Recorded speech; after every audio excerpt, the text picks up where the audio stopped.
এখানে জলটা উষ্ণ উষ্ণ গরম করে নিয়েছি, বেশি গরম হলে হবে না, একটু বেশি গরম হয়ে গেছে, একটু জুড়িয়ে গেলে এর মধ্যে চালের গুঁড়িটা দিয়ে দেবো। চালের গুঁড়ি নিয়ে নেবো, একটু চালের গুঁড়িটা নিয়ে নেবো।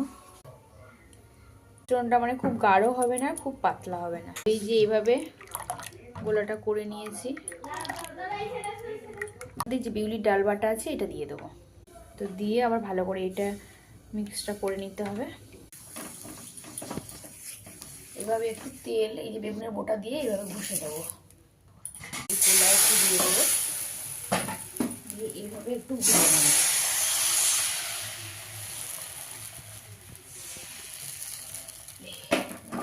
দিয়ে জালটা হবে অটোমেটিক উঠে যাবে। এই যে রেডি হয়ে গেছে। এবার গুড় দিয়ে দিয়েছি, আমি একটু খেয়ে নিই।